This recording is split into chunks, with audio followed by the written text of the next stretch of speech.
देखिए, सामान्य ज्ञान में मध्यकालीन इतिहास में हम आपको गुलाम वंश की जानकारी दे रहे थे। अब आगे उसी गुलाम वंश में एक शासक आएगा, बलबन। कौन? बलबन। बलबन काफी अनुभवी था।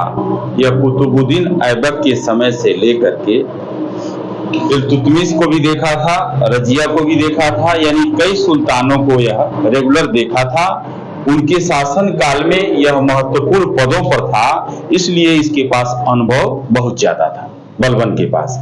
बलबन का सब नाम यानी उपनाम उलूग खां था। उलूग खां, ये भी पूछता है, कई कंपटीशनों में पूछा है कि किस शासक का नाम उलूग खां था, तो बलबन का था। बलबन 1265 से लेके 1287 तक भारत में शासन किया है और इसकी राजधानी दिल्ली ही थी। और जब यह 1265 ईस्वी में किलरोकरी का किला था, वहीं पर ये अपना राज्याभिषेक कराया था और मुगल वंश का सबसे क्रूर शासक था। इसकी क्रूरता जो लौह रक्त सिद्धांत इसका था उससे स्पष्ट हो जाती है। लौह रक्त सिद्धांत जो इसका था, उसका मतलब ये हुआ कि अपने दुश्मनों के प्रति कठोर व्यवहार करना। जैसे लड़ाई हुई, सैनिक पकड़े गए, सैनिकों का सर कलम करवा देता था, चौराहे पर लटकवा देता था। इतनी क्रूरता उसके अंदर थी, तो इसको लौह रक्त नीति कहा जाता है। दूसरी, इसका एक और सिस्टम था, राजत्व का दैवी सिद्धांत। राजत्व का दैवी सिद्धांत यह एक सिद्धांत है। उसके तहत यह माना जाता है कि जो राजा है, जो सुल्तान है, वह सीधे ईश्वर का प्रतिनिधि है। तो ये बलबन भी अपने को कहता था, मैं खुदा का प्रतिनिधि हूं और धरती पर शासन करने आया हूं। ठीक है। और इसके विषय में एक और जानकारी आपको बड़ा रोचक बता रहे हैं। यह क्रूरता के साथ साथ दरबार में बड़ा कठोर रूप से पेश आता था। अपने दरबार में इसने हंसने और रोने पर प्रतिबंध लगाया था। समझ रहे हैं बात को? यानी खुल के हंसना नहीं है, जैसे पिछले शासकों में होता था, इस तरह का उसने नहीं करने दिया और रोने ही नहीं देता था। एक घटना है, इसका बेटा शाहजादा मंगोलों के आक्रमण जब होती है उसमें मारा जाता है। ये दरबार अपना सजाया था, दरबार में कोर्ट में बैठा था, बातें अपनी लोगों की सुन रहा था, अपनी कह रहा था। तभी दूत आके बताया कि आपका बेटा मारा गया, शाहजादा। सुना, इसने कोर्ट की गरिमा को भंग नहीं किया। वो न रोया, न कोई चिल्लाया, न कोई दुख व्यक्त किया। लेकिन इतिहासकार लिखे हैं कि जब वो अपने कमरे में जाता है कोर्ट को समाप्त करके, दरबार को, तो खूब फूट फूट के रोता है। लेकिन नियम का पालन उसने वहां पर किया। बलबन का शासनकाल बहुत ही अच्छा माना जाता है। उसने एक डिपार्टमेंट बना था शुरू से, इल्तुतमिश के समय से। मैंने आपको पढ़ाया था, इल्तुतमिश ने 40 सरदारों का एक दल बनाया था जिसको तुर्क-ए-चहलगानी कहा जाता है।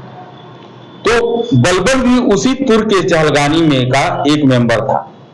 तो वह देख लिया था कि ये तुर्क-ए-चहलगानी वाले ही क्या कर रहे हैं, बाद में उत्पात कर रहे हैं शासक के खिलाफ, जैसे रजिया के खिलाफ किए थे। तो इसने गद्दी पर बैठने के बाद सबसे पहले उसको भंग कर दिया। कहा नहीं, ये तुर्क-ए-चहलगानी नहीं रहेगा, 40 सरदारों का कोई दल नहीं रहेगा, मैं खुदा का प्रतिनिधि हूं, मैं शासन करूंगा। ठीक है। उसके बाद इसने सिजदा और पैबोस प्रथा चलाया था। सिजदा और पैबोस प्रथा।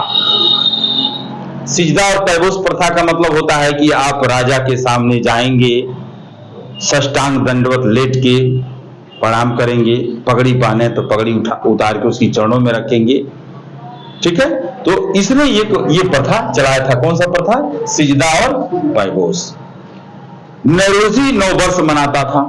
बलबन गुलाम वंश का शासक होते हुए भी क्या मनाता था? नौरोजी नव वर्ष। जैसे आप लोग ईसाई वाला मनाते हैं, कुछ लोग हिंदू वाला मनाते हैं नव वर्ष, उसी तरह से नौरोजी भी नव वर्ष पारसियों का है। किसका है? पारसियों का। तो वह मनाता था। ठीक है।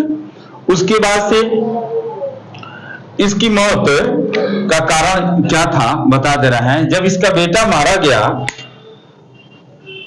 शाहजादा, मंगोलों के आक्रमण के बाद से, तो वह बेटे के दुख में बहुत दुखी हुआ और धीरे धीरे बीमार पड़ गया और उसकी मौत हो गई।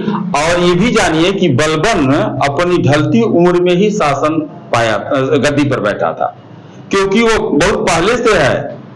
आप देखेंगे गुलाम वंश की जब शुरुआत होती है, कुतुबुद्दीन ऐबक उसके समय था। इल्तुतमिश को देखा, रजिया के साथ रहा, उसके बाद तब ये गद्दी पर बैठा। ठीक है, अब इसके बाद गुलाम वंश के जो भी शासक हुए अयोग्य और कमजोर हुए। अंत में क्या होगा कि जलालुद्दीन खिलजी नामक एक व्यक्ति क्या करता है, गुलाम वंश के अंतिम शासक का वध करके वह नया वंश खिलजी वंश की स्थापना करता है। क्या करता है? खिलजी वंश की स्थापना। अगले वीडियो में हम खिलजी वंश का डिटेल देंगे।